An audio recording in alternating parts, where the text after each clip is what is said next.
بالتقوى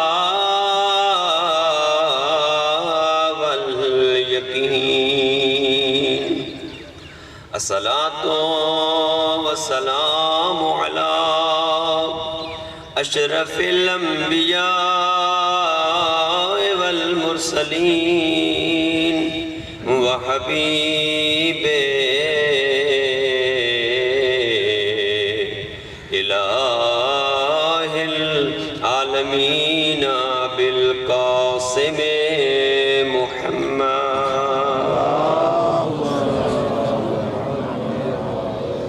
الحمد لله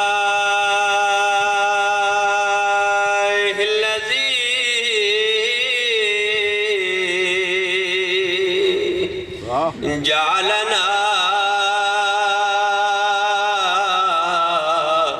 من المتمسكين بولاية علي بن أبي طالب ووزيره وأخيه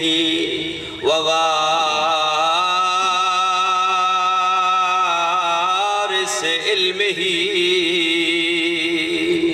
علم الأولين والآخرين فاتح الخيبر والخندق والأوحد والهنين والد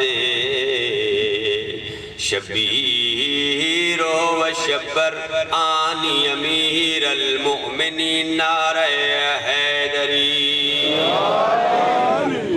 وآلہ الطیبین الطاہرین المعصومین المنتجبین المنتخبین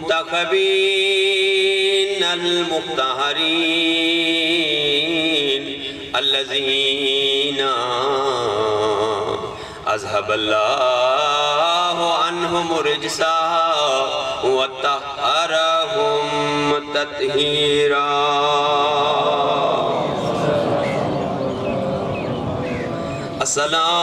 السلام علیک یا ابا عبداللہ وعلا ارواح التي حلت بفنائک علیک منی سلام اللہ عبدا ما بقیت وبقی اللیل والنہار ولا جعلہ اللہ آخر عہد منی لزیارتکم سب مل کر کہیں السلام علی الحسین وعلی علی ابن الحسین وعلی اولاد الحسین وعلی اصحاب الحسین اما بعد وقد قال رسول اللہ صلی اللہ علیہ وآلہ وسلم بسم اللہ الرحمن الرحیم السلمان منا اہل البیت صلوات پڑھیں محمد والے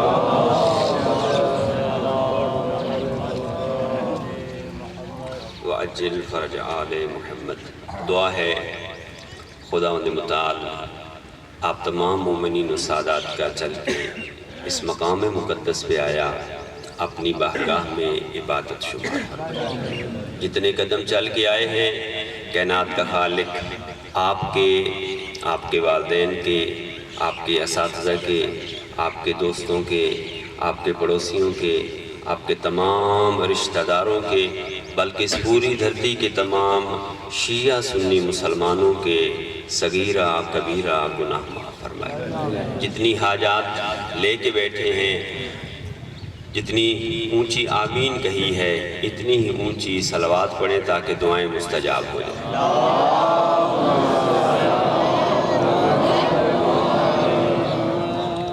کل میرے عزیز صلوات کے بارے میں کچھ بیان فرما رہے تھے اور میں نے وعدہ کیا کہ ایک حدیث صلوات کے بارے میں آپ کو بیان کروں گا، وہ میں لکھ کے لایا ہوں، اور اس حدیث کو یہیں ممبر پر چھوڑ کے چلا جاؤں گا۔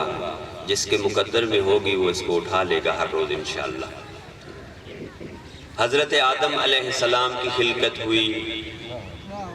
جب جناب آدم صفی اللہ خلق ہو چکے، نیند کی حالت میں، خواب کی حالت میں تھے، یا ایک دفعہ بیدار ہوئے۔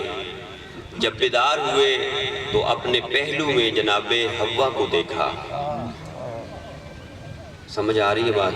ماشاءاللہ ماشاءاللہ۔ ناشتے کے بغیر بولنا بڑا مشکل ہوتا ہے، لیکن یہ چونکہ ذکر ایسا ہے کہ یہاں پر اگر تھوڑا سا سر بھی ہلا دیا جائے تو بھی کافی ہوتا ہے۔ جناب حوا کو دیکھا، حضرت آدم نے جناب حوا کی طرف ہاتھ بڑھایا۔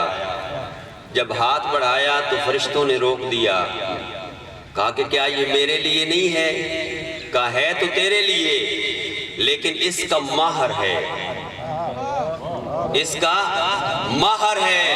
فرشتوں سے پوچھا جناب آدم نے، کیا مہر ہے اس کا کہ میں اس کو ہاتھ لگا سکوں؟ فرمایا ان تصلی علی محمد و آل محمد ثلاث مرات، 3 دفعہ محمد و آل محمد پر صلوات پڑھو، یہ اس کا حق مہر ہے۔ آپ بھی اب 3 مرتبہ صلوات پڑھیں گے۔ صلی علی محمد و آل محمد، اللہم صلی علی محمد و آل محمد، اللہم صلی علی محمد و آل محمد۔ کوشش کریں اونچی صلوات پڑھا کریں۔ اس کی وجہ یہ ہے کہ یہ جو چھوٹے بچے بیٹھے ہیں انہوں نے آپ سے سیکھنا ہے۔ آپ آہستہ پڑھیں گے تو کل یہ بھی آہستہ پڑھیں گے، اور پھر یہی روٹین رہے گی۔ جو بھی ذاکر، جو بھی مولوی، جو بھی خطیب، جو بھی واعظ آئے گا وہ کہے گا مہربانی کرو بھائی تھوڑی اونچی صلوات پڑھو۔ تو لہٰذا ہمیں چاہیے کہ ہم تھوڑا اونچی صلوات پڑھا کریں۔ ایک دفعہ محبت فرمائے دوبارہ صلوات پڑھ لیں۔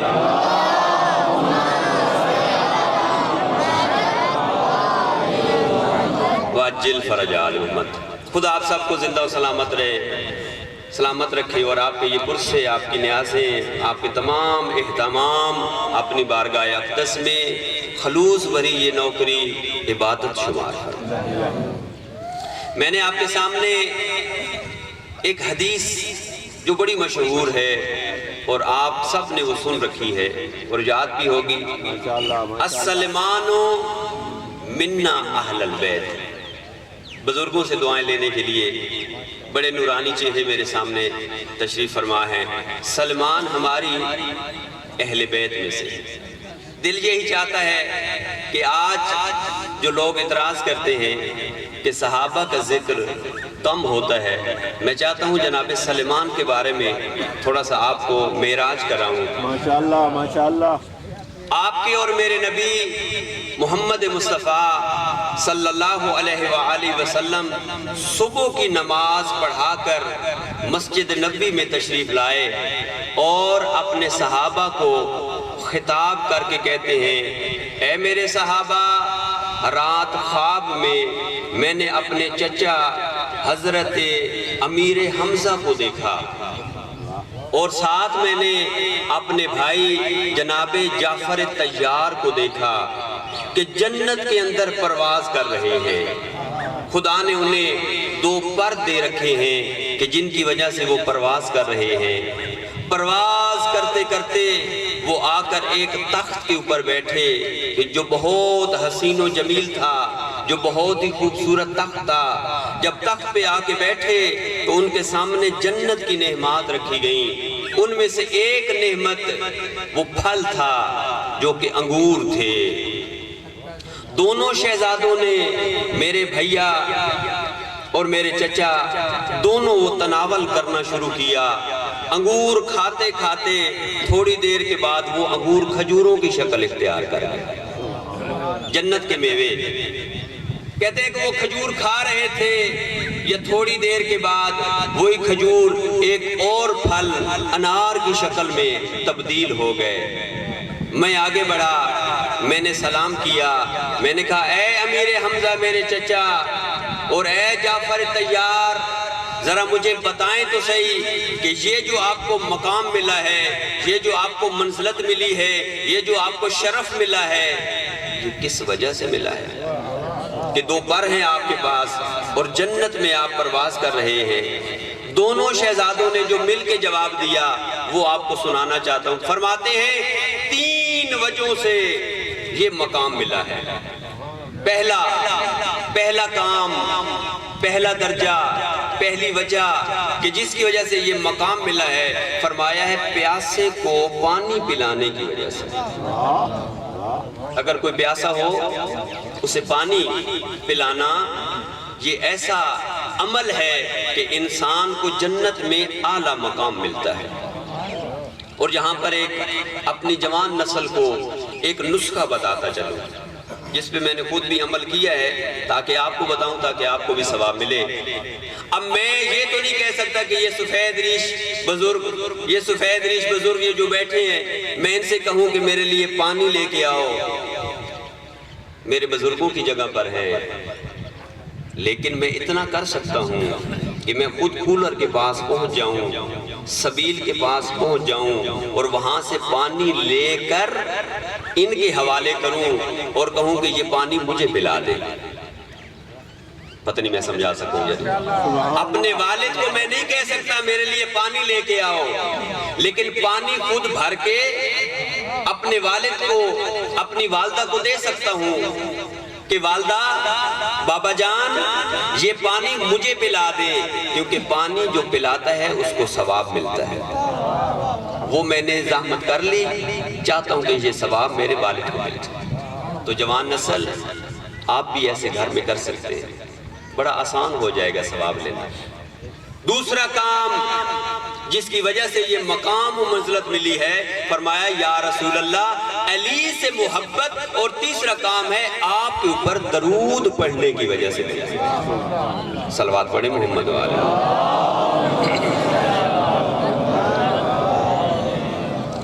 رسول خدا تشریف فرما، مولا علی بیٹھے ہیں، جناب سلیمان بھی بیٹھے ہیں۔ اللہ کے نبی نے فرمایا یا علی مجھ نبی کو 3 چیزیں پسند ہیں۔ یا رسول اللہ کون سی 3 چیزیں پسند ہیں؟ فرمایا سب سے پہلی چیز پسند ہے پیاسے کو پانی پلانا پسند ہے، دوسری چیز بھوکے کو کھانا کھلانا پسند ہے۔ یہاں پر ایک بات کرتا چلوں تاکہ میری بات واضح ہو جائے اور آپ کے لیے ذخیرہ آخرت بن جائے۔ یہ ہمارے گلی کوچوں میں گرمیوں کے ایام میں کچھ لوگ موٹر سائیکل پر، ریہڑی پر یا کسی بھی ذریعے سے وہ کچھ چیزیں بیچنے کے لیے پھر رہے ہوتے ہیں، وہ پٹھان ہو یا کوئی بھی ہو۔ ہمیں کیا کرنا ہے؟ اپنے ہی فریج سے ایک بوتل پانی کے نکال کر اسے پیش کر دیں، اور اگر کھانے کا وقت ہو تو کوئی ضروری نہیں ہے کہ مرغ ہی پکایا جائے، کوئی مچھلی کا اہتمام کیا جائے، کوئی بریانی بنائی جائے نہ، اگر گھر میں کچھ بھی نہیں ہے تو چٹنی کے ذریعے سے بھی آپ اس کو کھانا دے سکتے ہیں۔ کس کا یہ عمل ہے؟ اللہ کے نبی کا یہ عمل۔ فرمایا مجھے 3 چیزیں پسند، پہلی پیاسے کو پانی پلانا، دوسرا بھوکے کو کھانا کھلانا، اور تیسری چیز ہے مجھے سحری کی عبادت پسند ہے۔ نعرہ حیدری! آدھی رات کا وقت ہو، خدا کی بارگاہ میں جب تمام کائنات سوئی ہوئی ہے، اس کے ساتھ میں مناجات کروں، اس کے ساتھ میں راز و نیاز کروں، اس کے سامنے اپنے سر کو جھکانا مجھ محمد کو پسند ہے۔ جب رسول نے یہ فرمایا، جناب علی آگے بڑھے، کہنے لگے یا رسول اللہ مجھ ولی اللہ کو بھی 3 چیزیں پسند ہیں، یا علی بیان کر کیا تجھے پسند ہے؟ فرمایا یا رسول اللہ مجھے گرمیوں کے روزے پسند ہیں۔ ہمارے امام کو گرمیوں کے پسند ہیں، پتہ نہیں ہم جو امام کے پیچھے چلنے والے ہیں ہمیں پتہ نہیں سردیوں کے پسند ہیں یا نہیں۔ دوسری چیز فرمایا پہلا گرمیوں کے روزے پسند ہیں، اور دوسری چیز جو مجھ علی کو پسند ہے وہ ہے سحری کی عبادت۔ 1000 تکبیر اور ایک تکبیر کے ساتھ 2 رکعت پڑھی جاتی ہے، یعنی 2000 رکعت پڑھنے والا علی، ایسا ہے ہمارا امام۔ اور جو ہم ان کے ماننے والے ہیں، جو ہم ان کے مقتدی ہیں، اور پوری دنیا پہ حکومت کرنا چاہتے ہیں، دلوں پر حکومت کرنا چاہتے ہیں، اور کہتے ہیں ہم سے بڑا کوئی مومن نہیں ہے، ہم سے بڑا کوئی موالی نہیں ہے، ہم سے بڑا کوئی عزادار نہیں ہے، ہم سے بڑا کوئی محب نہیں ہے، ان کی 34 رکعت بھی ادا نہیں ہوتی۔ 34 تو بڑی دور کی ہوگی، 17 رکعت نہیں ہوتی، صبح کی نماز ہی قضا ہو جاتی۔ پریشان تو نہیں ہو گئے؟ میں آپ سے نہیں کہہ رہا ہوں، آپ تو سارے نمازی بیٹھے ہیں۔ پیغام ان لوگوں کو مخاطب کرنا چاہتا ہوں کہ جو خواب غفلت میں ہے۔ صلوات پڑھیں محمد و آل محمد۔ البتہ یہ بھی نہیں کہنا چاہتا کہ آپ اگر نمازی ہیں تو ٹھیک، اور اگر نمازی نہیں ہیں تو پھر بھی میں آپ کو کہوں کہ آپ نمازی ہیں۔ نہ، میرا خطاب انہی سے ہے جو نمازی ہیں۔ جو نماز نہیں پڑھتے ان سے میں کیا کہوں گا؟ ویسے ایک بات کرتا چلوں، یہ جو مزدور لوگ ہوتے ہیں نا، یہ ہر گھنٹے کے بعد اپنے منہ کو دھوتے ہیں، ہاتھوں کو بھی دھو لیا، منہ کو بھی دھو لیا، پیچھے بچی تو یہ جگہ ہی ہے صرف دھونے کے لیے، تو یہ اگر دھو لے پھر سر کا اور پاؤں کا مسح ہی ہے، وضو ہو جائے گا۔ اور وضو کرنے سے انسان میں کوئی کمزوری نہیں آتی۔ اگر کوئی کمزوری آئے تو مجھے بتا دیجیے گا، اس کے حل بھی میرے پاس موجود ہیں، ڈاکٹر صاحب بھی یہاں پہ موجود ہیں، وہ کوئی نہ کوئی نسخہ لکھ کے دے دیں۔ اور جب وضو ہو جائے تو جو لوگ پہاڑوں کو کاٹ سکتے ہیں، جو لوہے کو ہوا میں اڑا سکتے ہیں، ان کے لیے 2 رکعت نماز پڑھنی یقیناً مشکل نہیں ہے۔ صلوات پڑھیں محمد و آل محمد۔ مولا علی فرماتے ہیں مجھے بھی 3 چیزیں پسند ہیں، پہلی گرمیوں کے روزے، دوسری ہے سحری کی عبادت، اور تیسری چیز جو مجھ علی کو پسند ہے، ہاتھ میں تلوار لے کر اے یا رسول اللہ آپ کے اور اللہ کے دشمنوں کے خلاف جہاد کرنا پسند ہے۔ جیسے بیٹھے تھے نا جناب سلمان، اب میرے بزرگوں کے چہروں پر مسکراہٹ آئے گی، جیسے بیٹھے تھے نا جناب سلمان، سامنے آئے، ہاتھ ادب کے جوڑ کے کہتے ہیں یا رسول اللہ، یا ولی اللہ، اگر مجھ سلمان کو اجازت دیں تو مجھے بھی 3 چیزیں پسند ہیں۔ میں بیان کرنا چاہتا ہوں، مجھے بھی 3 چیزیں پسند ہیں۔ جناب رسول خدا نے، مولا علی نے اجازت دی، جناب سلمان کی عبادت ہے، یا رسول اللہ آپ کی پیاری پیاری باتیں سننا مجھے پسند ہے، دوسرا علی کے چہرے کی تلاوت کرنا پسند ہے، اور تیسری چیز زہرا کے گھر کی دربانی پسند ہے۔ آواز بلند تر صلوات۔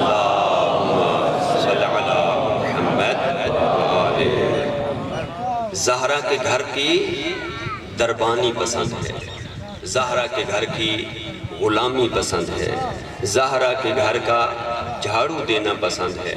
جو بھی زہرا کے گھر کا غلام ہو گیا، جو بھی زہرا کے در کا گداگر بن گیا، وہ پھر کسی زمانے کے سامنے وہ سر نہیں جھکتا اس کا۔ جناب سلمان کون ہے؟ جناب سلمان وہ ہیں کہ جن کا جنازہ پڑھانے کے لیے امیر کائنات مدائن جاتے ہیں۔ جناب سلمان کی عظمت بتانا چاہتا ہوں۔ ایک جنگ ہوئی ہے جس جنگ کا نام ہے جنگ خندق، خندق والی جنگ۔ وہ زمین کو کھودا گیا تھا اطراف مدینہ پہ۔ اللہ کے نبی نے کہا اے میرے صحابہ، دشمن زیادہ ہیں اور حملہ کرنا چاہتے ہیں، جنگ کرنا چاہتے ہیں، کیا کرنا چاہیے؟ مشورہ لینا اچھی چیز ہے، مشورہ لینا چاہیے۔ حکم پروردگار ہوا اپنے صحابہ سے مشورہ کر۔ ایک صحابی اٹھا کہنے لگا یا رسول اللہ ایسا کرتے ہیں کہ تالے لگا دیتے ہیں، گھروں کو اندر بیٹھ جاتے ہیں، جب لوگ مدینے میں آئیں گے دیکھیں گے کوئی بھی نہیں ہے واپس چلے جائیں گے۔ رسول خدا چپ ہو جائے، تیرا چپ رہنا ہی بہتر ہے۔ ایک اور اٹھا کہنے لگا یا رسول اللہ ایسا کرتے ہیں خواتین کو آگے کر دیتے ہیں، خواتین سے تو کوئی جنگ نہیں کرتا۔ کہنے لگا تو بھی رہنے۔ ایک نے کہا یا رسول اللہ ایسا کرتے ہیں کہ مرد سارے جنگل میں چلے جاتے ہیں، گھر میں بچوں کو اور بیوی بچوں کو چھوڑ جاتے ہیں، آئیں گے دیکھیں گے مرد ہی کوئی نہیں ہے، لڑائی تو مردوں سے ہوتی ہے۔ جناب سلمان اٹھے، یا رسول اللہ اگر مجھ سلمان کو اجازت دیں تو میں بھی مشورہ دینا چاہتا ہوں۔ رسول خدا نے فرمایا سلمان بول۔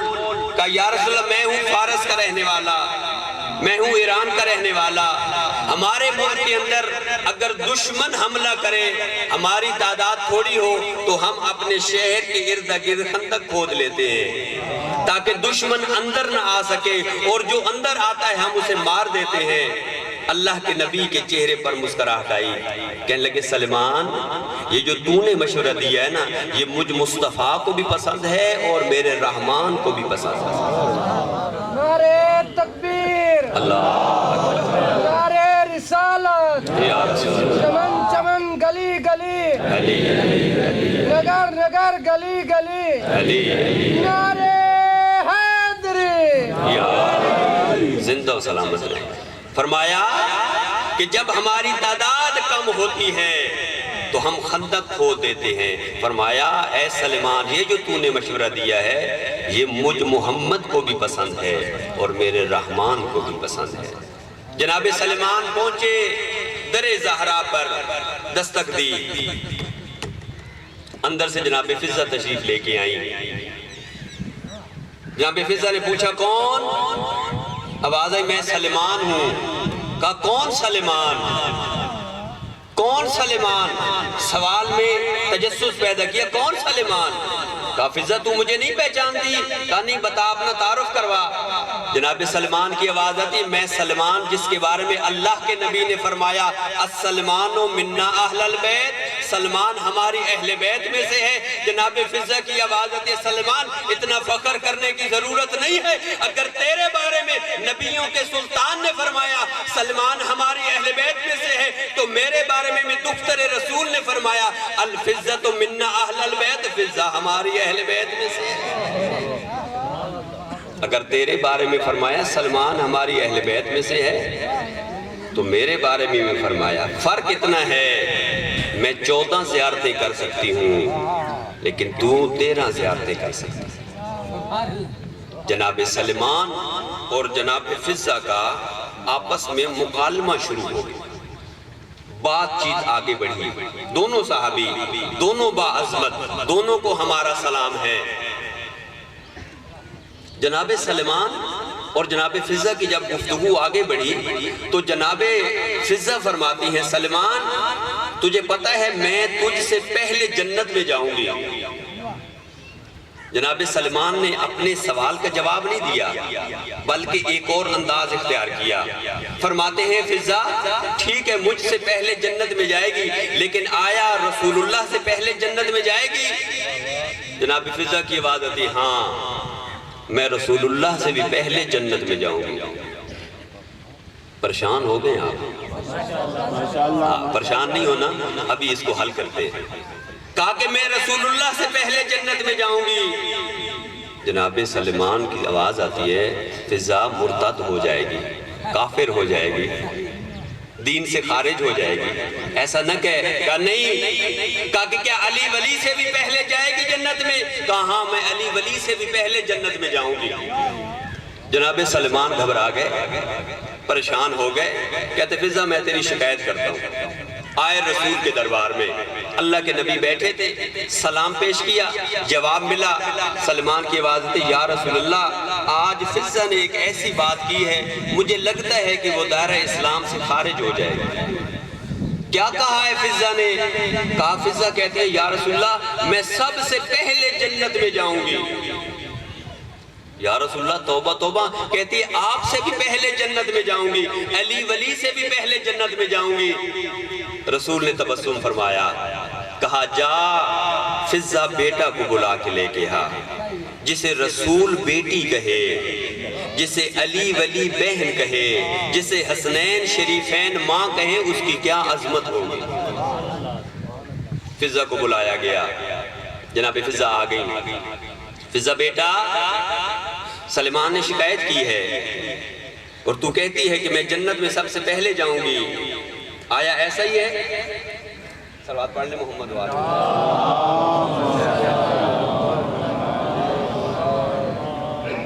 ایک دفعہ دوبارہ صلوات۔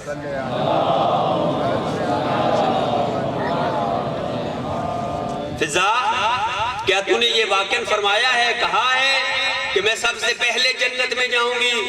ہاں یا رسول اللہ، میں نے کہا ہے۔ رسول کے سامنے جب کہا تو اللہ کے نبی کی آواز فضا، تو کوئی تیرے پاس دلیل ہے کہ جس دلیل کی وجہ سے تو کہہ رہی ہے کہ میں جنت میں جاؤں گی؟ ہاتھ ادب کے باندھ کے کہتے ہیں یا رسول اللہ، بغیر دلیل کے تو میں بات کرتی نہیں۔ رسول نے فرمایا پھر بیان کر، کیسے جائے گی جنت میں؟ کہا یا رسول اللہ، یہی ممبر تھا، آپ یہاں پہ تشریف فرما تھے اور ممبر سے آپ ارشاد فرما رہے تھے کہ اول شخص یدخل الجنہ ابنتی فاطمہ علی ناقت نور و زمام ناقتها بید خادمت فضہ۔ یا رسول اللہ، آپ نے فرمایا تھا پہلا شخص جو جنت میں جائے گا وہ کوئی عام نہیں، میری بیٹی بطول ہوگی اور جناب سیدہ پیدل نہیں ہوں گی، نوری ناقہ کے اوپر سوار ہوں گی۔ یا رسول اللہ، اور آپ نے فرمایا اس نوری ناقہ کی مہار ہوگی فضہ کے ہاتھ میں۔ یا رسول اللہ، جس کے ہاتھ میں مہار ہوگی وہی تو پہلے جنت میں جائے گا۔ جس کے ہاتھ میں مہار ہوگی وہی جنت میں پہلے جائے گا۔ یہ بات درست ہے جناب فضہ کی، لیکن رسول نے جو حدیث فرمائی وہ یہی تھی کہ اول شخص یدخل الجنہ ابنتی فاطمہ، سب سے پہلا شخص، سب سے پہلی شخصیت جو جنت میں جائے گی وہ میری بطول بیٹی ہوگی۔ رسول کی طبیعت ناساز ہو گئی، بیمار پڑ گئے۔ اللہ کے نبی، آپ کے اور میرے نبی، جناب سیدہ بیٹھی ہیں پاس، یا ایک دفعہ دروازے کے اوپر دستک ہوئی، دق الباب ہوا، جناب سیدہ دروازے پہ گئیں، پوچھا کون آیا ہے؟ جواب ملا دور کا مسافر ہوں، اللہ کے نبی سے ملنے کے لیے آیا ہوں، اے اہل بیت نبوہ مجھے اجازت دو تاکہ میں اندر آؤں۔ بی بی نے فرمایا میرے بابا مریض ہیں، میرے بابا علیل ہیں، میرے بابا بیمار ہیں، آرام کر رہے ہیں، استراحت کر رہے ہیں، تھوڑی دیر کے بعد آنا۔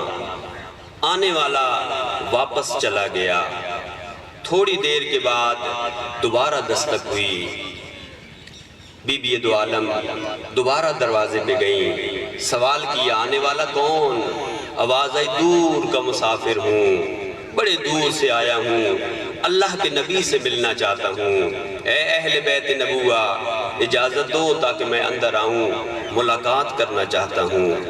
بی بی نے کہا میرے بابا مریض ہیں اور آرام کر رہے ہیں، تھوڑی دیر کے بعد آنا۔ حالت کیا ہے؟ اللہ کے نبی کا سر ہے، جناب بطول کی گود ہے اور بیٹھی ہیں بی بی، یا ایک دفعہ دوبارہ دروازے پر دستک ہوئی، گرم گرم آنسو جناب سیدہ کے رسول اللہ کے چہرے پر گرے۔ جب چہرے پر گرے نا، اللہ کے نبی کی آنکھ کھلی، زہرہ مرضیہ کو دیکھ کر کہتے ہیں میری زندگی میں کیوں رو رہی ہے؟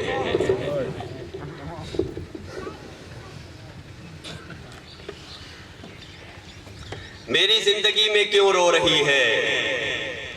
بی بی کی آواز آئی بابا کوئی دروازے پہ آیا ہے جو بار بار اصرار کر رہا ہے ملنے کے لیے، میں منع کر چکی ہوں لیکن اس کا اصرار بڑھتا جا رہا ہے۔ رسول کی آواز آئی زہرا تجھے پتہ ہے یہ آنے والا کون ہے؟ بابا آپ ہی بتا دیں۔ فرمایا یہ وہ ہے جو کسی کے دروازے پہ نہیں رکتا، جزاک اللہ خیر الجزا۔ یہ وہ ہے جو کسی کے دروازے پہ نہیں رکتا، یہ موت کا فرشتہ ہے، یہ ملک الموت ہے۔ زہرا یہ تیرے دروازے کی عظمت ہے کہ اللہ کا عظیم فرشتہ تجھ سے اجازت طلب کرنا چاہتا ہے۔ زہرا بیٹا بسم اللہ بسم اللہ، جزائے خیر دے خدا آپ کو۔ فرمایا زہرا یہ تیرے دروازے کی عظمت ہے کہ اتنا عظیم فرشتہ تجھ سے اجازت طلب کر رہا ہے۔ زہرا بیٹا اجازت دے تاکہ یہ الہی فرشتہ اندر آ جائے۔ میں کہوں گا عزادارو کہ جس دروازے پہ فرشتے آ کر اجازت، جس دروازے پہ آ کر فرشتے رک جاتے تھے، اس دروازے کا مسلمانوں نے حیا نہیں کیا۔ عزادارو یہ محرم کے ایام تھے۔ پچھلے سال لندن کے اندر ایک مجلس ہو رہی تھی، مجلس ختم ہوئی، عالم دین مجلس پڑھ کے باہر جب جا رہے تھے، ایک مومن سامنے آ گیا، کہنے لگا آغا صاحب کل اگر وقت ہو تو میرے گھر میں بھی مجلس پڑھیں۔ آغا صاحب نے مجلس کو قبول کیا، ٹھیک ہے میں کل آپ کی مجلس پڑھ دوں گا۔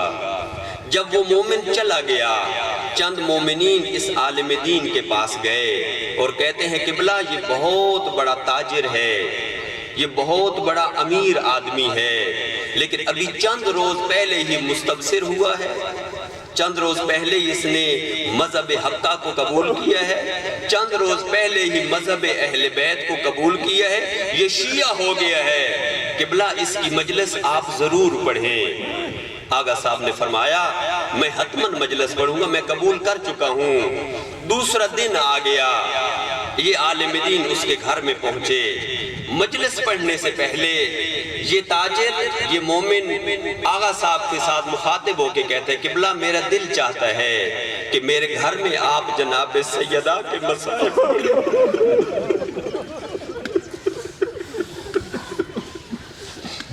میرا دل چاہتا ہے میرے گھر میں آپ جناب سیدہ کے مسائل پڑھیں۔ عالم دین نے کہا آج چونکہ 3 محرم ہے اور مجھے پتہ ہے کہ کون سے مسائل پڑھنے ہیں، میں چاہتا ہوں کہ تیاری کے مسائل پڑھوں، اور لیکن کیوں کہہ رہا ہے کہ جناب سیدہ کے مسائل پڑھوں؟ مجھے وجہ بتا کیوں جناب سیدہ کے مسائل پڑھوں؟ اس تاجر نے، اس مومن نے جو بات سنائی ہے وہ میں آپ کے قلوب تک پہنچانا چاہتا ہوں۔ فرماتا ہے قبلہ میری ایک بیٹی اور وہ بیمار،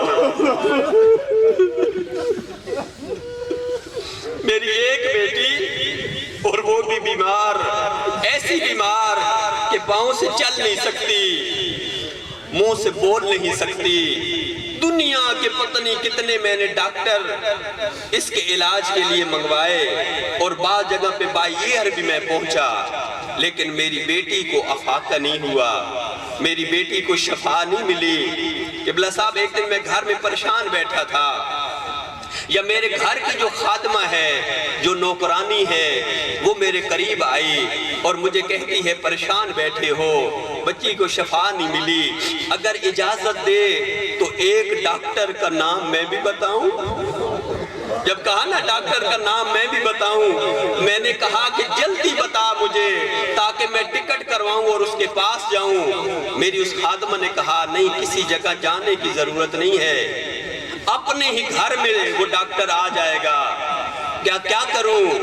کہا کہ وضو کر کے 2 رکعت نماز ادا کر، خالی حجرے میں چلا جا، خالی کمرے میں چلا جا اور وہاں بیٹھ کر رسول کی زخمی بیٹی کو اس طرح پکار، رو رو کے کہے یا زہرا یا زہرا یا زہرا۔ یہ مومن کہتا ہے کہ میں کمرے میں چلا گیا، میں نے 2 رکعت نماز ادا کی اور میں بلا رہا تھا یا زہرا یا زہرا یا زہرا، جب میرے کانوں کے اوپر آواز آئی بابا، جزاک اللہ جزاک اللہ، خدا کو غم حسین کے علاوہ کسی غم میں مبتلا نہ کرے، میرے کانوں پر آواز آئی بابا بابا۔ جب میں اپنے کمرے سے باہر نکل کر اپنے سینے خانہ میں گیا، میں کیا دیکھتا ہوں کہ میری بیٹی اپنے پاؤں پہ کھڑی ہے اور مجھے بابا بابا کر کے بلا رہی ہے۔ میں نے اپنی بیٹی کو گلے لگایا، رو کر پوچھا میری بیٹی تجھے شفا مل گئی؟ تجھے شفا مل گئی؟ ہاں بابا مجھے شفا مل گئی ہے۔ میں نے رو کے پوچھا بیٹی بتا تجھے شفا کس نے دی؟ رو کے کہتی بابا کوئی خاتون آئی تھی، کوئی پردے کے اندر خاتون تھی جس نے مجھے کہا تجھے شفا دے دی ہے ہم نے۔ کہتا ہے کہ میں نے کہا بیٹا بتا تو صحیح اس کا حلیہ کیسا تھا، وہ لگتی کیسے تھی؟ عزادارو یہ بیٹی یہ بچی کہتی ہے بابا تھی تو وہ جوان لیکن جب چلتی تھی دیواروں کا سہارا لیتی۔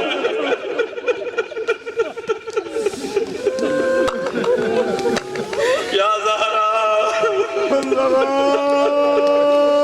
جزاک اللہ۔ بابا تھی تو وہ جوان لیکن جب چلتی تھی نا تو دیواروں کا سہارا لیتی تھی۔ بابا اس کے ماتھے کے اوپر موت کی پٹی تھی اور بابا میں نے دیکھا اس کا ایک ہاتھ پہلو میں تھا۔ جزاک اللہ خیر الجزا۔ ہر آنکھ وضو کر رہی ہے، خدا ان آنکھوں کو کسی غم میں نہ رلائے، قیامت کے دن یہ آنکھیں سرخرو ہو انشاءاللہ۔ امام صادق کے پاس ایک مومن آیا، آ کر کہتا ہے مولا مجھے خدا نے بیٹی دی ہے، میری بیٹی کے لیے دعا فرما دیں۔ امام صادق نے، صادق آل محمد نے اس کے حق میں دعا کی، اس کی بیٹی کے حق میں دعا کی اور پھر پوچھا اے مومن بتا تو نے اپنی بیٹی کا نام کیا رکھا ہے؟ مومن کی آواز آتی ہے مولا میں نے اپنی بیٹی کا نام فاطمہ رکھا ہے۔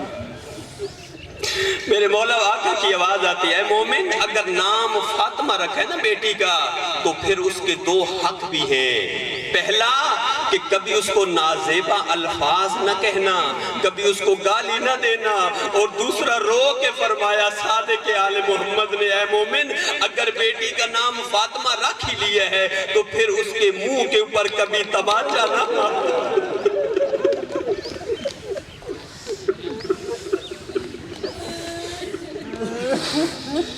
اللہ اکبر۔ عزادارو جناب امام حسین کا شہید ہو جانا، جناب علی اکبر کے سینے میں بچی کا لگ جانا، قاسم کی لاش کا پامال ہو جانا، علی اصغر کے گلے میں تیر کا لگنا، جناب عباس کے بازو قلم ہو جانا، یہ دکھ ہیں بڑے، یہ واقعاً دکھ ہیں۔ لیکن اس سے بھی بڑا دکھ یہ ہے کہ رسول کی بیٹی کا 4 گھنٹے اپنے بابا کے نبی، اپنے بابا کے صحابی کے سامنے 4 گھنٹے چپ کھڑے رہنا بڑا دکھ،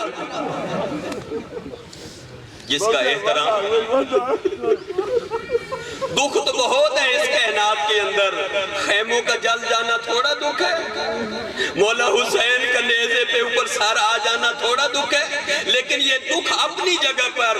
لیکن اس سے بھی بڑا دکھ یہ ہے کہ 4 گھنٹے اپنے بابا کے صحابی کے سامنے چپ کھڑی رہی زہرا، اس منبر کے سامنے کھڑی رہی جہاں نبیوں کا سلطان کھڑا ہو کے تعظیم کرتا تھا، اپنی جگہ پہ بٹھاتا تھا، ہاتھوں کے بوسے لیتا تھا۔ منبر کا نام آیا، اس دربار کا نام میں نے لیا۔ یقیناً میری اس مجلس میں اہل سنت بھی بیٹھے ہوں گے اور بچے بھی بیٹھے ہیں، میں ذرا ان کو سمجھا لوں دربار کسے کہتے ہیں۔ دربار یعنی عدالت، دربار یعنی کچہری۔ آج کے زمانے میں بھی اگر کسی شریف کی بیٹی، کسی شریف کی بہن اگر عدالت میں چلی جائے نا، وہ مہینہ باہر نہیں آتا، میری بہن عدالت میں چلی گئی۔ دربار یعنی اس زمانے کی عدالت، اس زمانے کی کچہری میں جناب سید آ گئیں۔ یہ چند سال پہلے کا واقعہ ہے، لاہور شہر کے اندر ایک شیشن جج ہیں جن کا نام ہے سید محمد عباس کاظمی۔ سید محمد عباس کاظمی یہ شیشن جج ہیں، یہ اپنی عدالت کے اندر اپنی اس کرسی پہ آ کر بیٹھے۔ آپ سب جانتے ہیں عدالت کا کیا نظام ہوتا ہے، ایک منشی ہوتا ہے، ایک صدا لگانے والا ہوتا ہے جو باہر کھڑا ہوتا ہے اور پھر آواز لگاتا ہے کہ اب فلاں کا کیس سنا جائے گا، فلاں ابن فلاں آ جائے، مثلا کہتے ہیں قاسم بن اکبر آ جائے، محمد دین آ جائے۔ ایک دفعہ منشی نے صدا لگائی، زینب حاضر ہو۔ جب منشی نے کہا نا زینب حاضر ہو، یہ سید جج اس نے اپنی کرسی کو چھوڑا، اپنے کمرے کی طرف جب جانے لگا نا، لوگوں نے گھیرا ڈال لیا۔ لوگوں کو لوگ کہتے ہیں کہ فیصلہ کیوں نہیں سناتا؟ کہتے ہیں میری غیرت گوارا نہیں کرتی، میری عدالت کے اندر، میری کچہری کے اندر اور کوئی زینب نام کی خاتون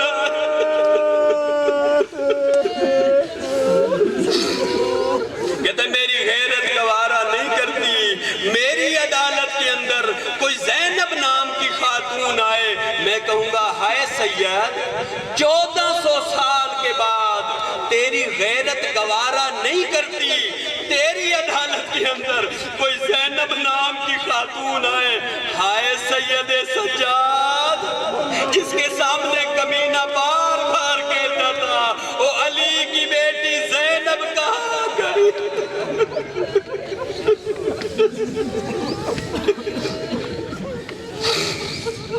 اگر سید سجاد کی یہ حالت تھی تو حسنین شریفین کی کیا حالت ہوگی کہ جن کی ماں دربار میں کھڑی کہہ رہی تھی، او میرے نانا کے صحابیوں، میں زہرا تھک گئی ہوں، مجھے بیٹھنے کے لیے جگہ دے دو، لیکن بیٹھے رہے لوگ، کھڑی رہی زہرا۔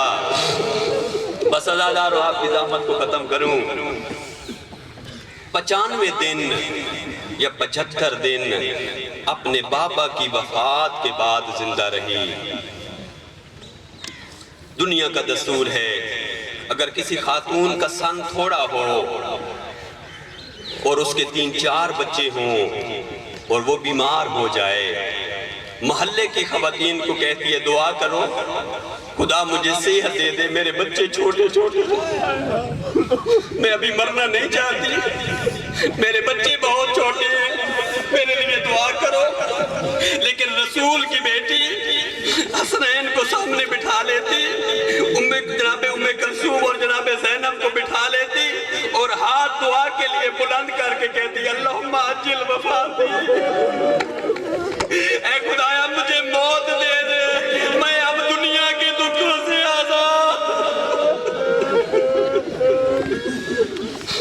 جزاک اللہ جزاک اللہ۔ عزادارو، اگر کسی کا باپ مر جائے، آپ کے وسیب آپ کے علاقے کا بھی دستور یہی ہے کہ جب کسی کا کوئی باپ مر جاتا ہے نا تو لوگ اسے تعزیت کے لیے جاتے ہیں، پرسہ دینے کے لیے جاتے ہیں۔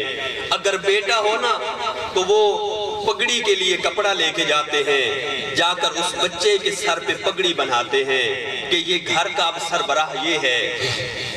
اور اگر کسی شریف کا بیٹا نہ ہو، اس کی بیٹی ہو، بیٹیاں ہوں، تو یہ جو تعزیت کے لیے جاتا ہے نا مومن، یہ اپنی بیوی سے کہتا ہے اے میری بیوی ذرا بازار چلی جا، وہاں سے جا کے کوئی دوپٹہ لے کے آ، وہاں سے کوئی چادر لے کے آ، ہم جا رہے ہیں اس کے گھر میں تعزیت کے لیے، اس کے سر پہ جا کر چادر رکھیں گے اور کہیں گے تیرے بابا کے بڑے ارمان ہیں۔ اے عزادارو، جب جناب سیدہ بسم اللہ کہتے ہم جا رہے ہیں اس کے گھر میں، اس کا بھائی تو ہے کوئی نہیں، اس کا بابا مارا گیا، جا کر اس کے سر کے اوپر چادر رکھیں گے اور کہیں گے تیرے بابا کے بڑے ارمان ہیں۔ اے عزادارو، کیا جناب سیدہ کو بھی پرسہ دینے کے لیے آئے؟ کوئی چادر کوئی رومال لے کے آئے؟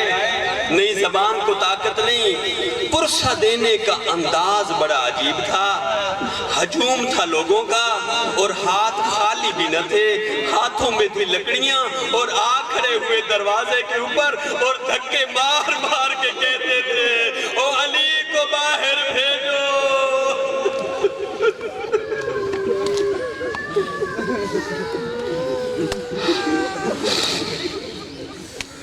دروازے کو کھٹکھٹایا نہیں، دروازے کو دھکے مار مار کے کہتے تھے علی کو باہر بھیجو،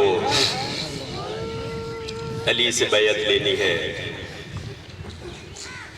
آگ جلی، آگ کے شعلے بلند ہونا شروع ہوئے۔ بی بی اندر سے آ کے کھڑے ہو کے کہتی ہے مسلمانوں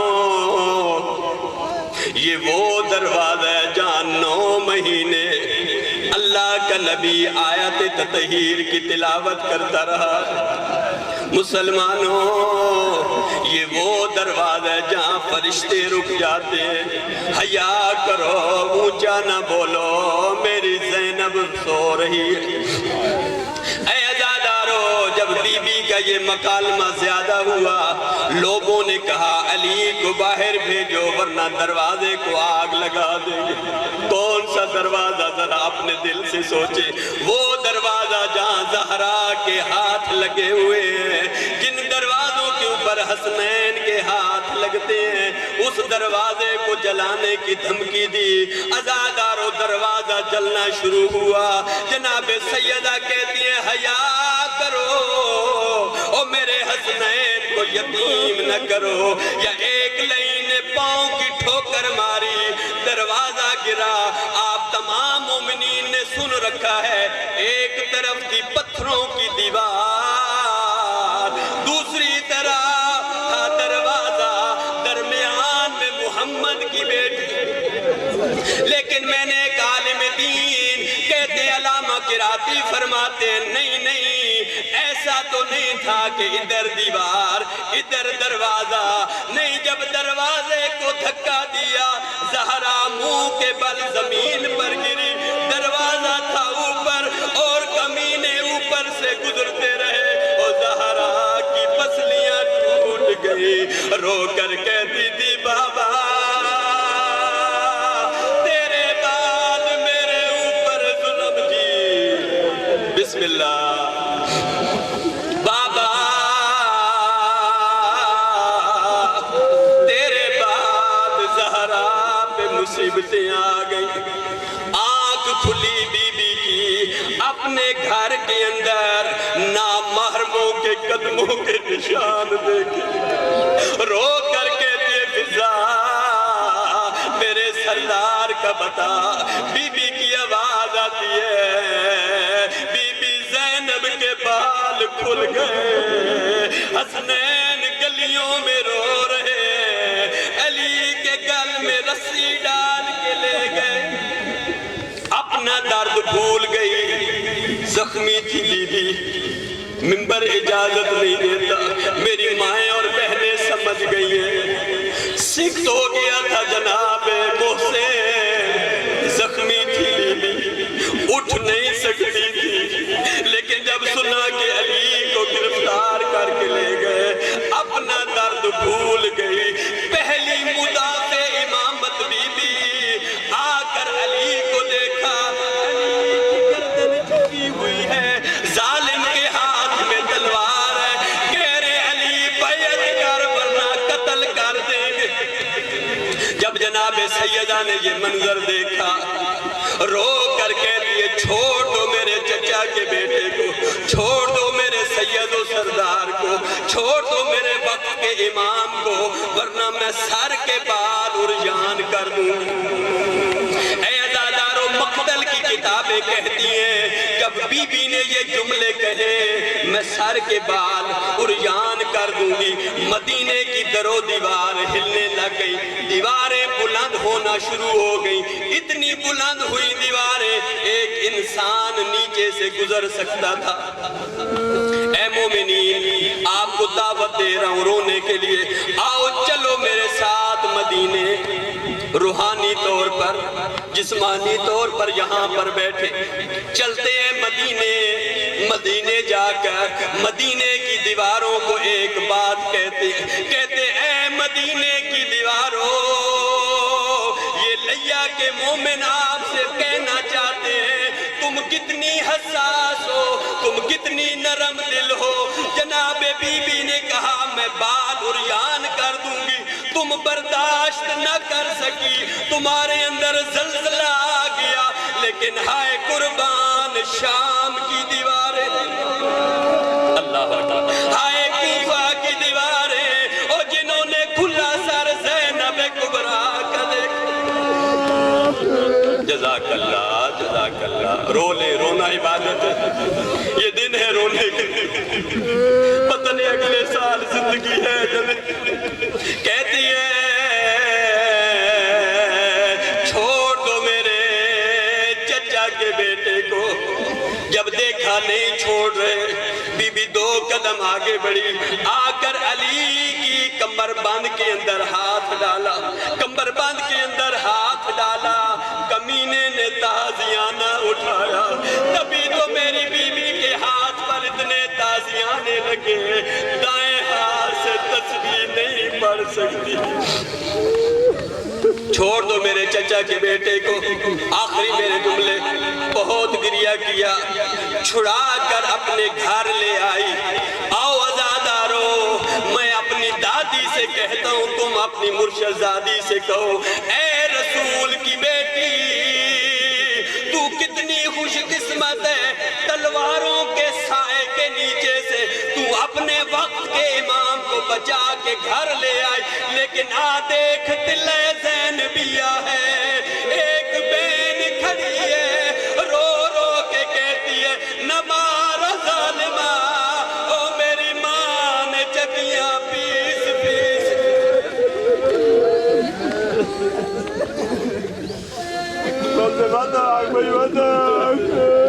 کہتی ہے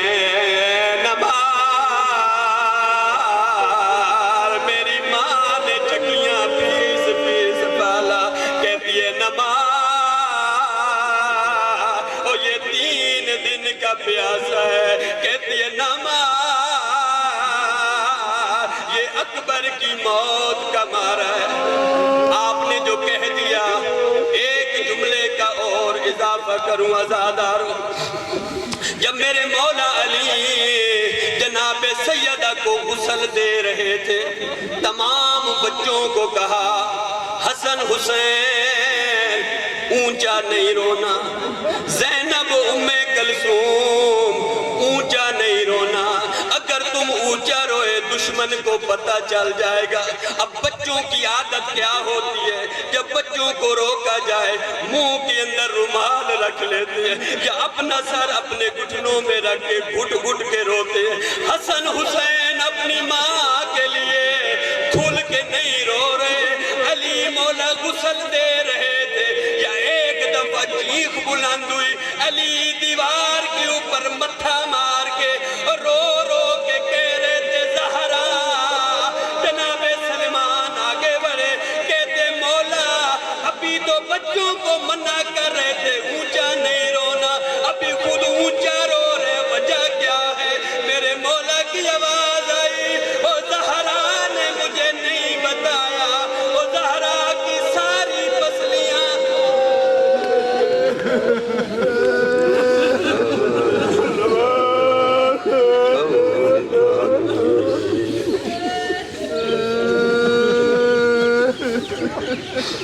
فَسَيَعْلَمُ الَّذِينَ يَنقَلِبُونَ إِنَّا لِلَّهِ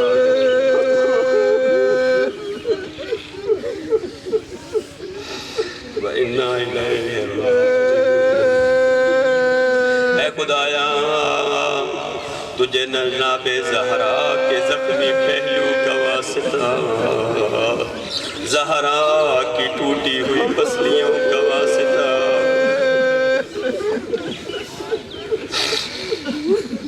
ایک جگہ پر مجلس تمام ہو گئی، ایک ڈاکٹر بیٹھا رو رہا تھا، عالم دین اس کے پاس پہنچے، سوال کر کے کہتے ہیں سارا مجمع چلا گیا، تو بیٹھا رو رہا ہے، بتا میرا وہ کون سا جملہ مصائب کا تھا جس کی وجہ سے رو رہا ہے؟ کہتے عالم دین سے آگاہ، میں ہڈیوں کا ڈاکٹر ہوں، میں ہوں ہڈیوں کا ڈاکٹر، مجھے علم ہے اگر ہاتھ کی ہڈی ٹوٹ جائے جڑ جاتی ہے، اگر سر کی ہڈی ٹوٹ جائے جڑ جاتی ہے، اگر پاؤں کی ہڈی ٹوٹ جائے جڑ جاتی ہے، لیکن ایک ہڈی ہے جو نہیں جڑتی، وہ ہوتی ہے پسلیاں۔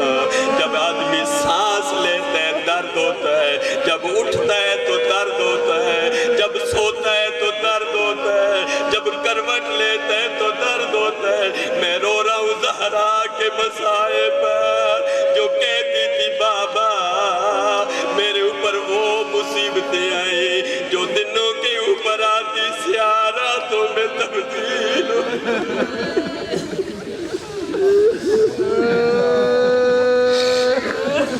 اے خدایا تجھے جناب سیدہ کے مصائب کا واسطہ، سیدہ کے دکھوں کا واسطہ، یہ جو آوازیں بلند ہو رہی ہیں بالنے والے انہیں دنیا کے کسی غم میں مبتلا نہ کرنا۔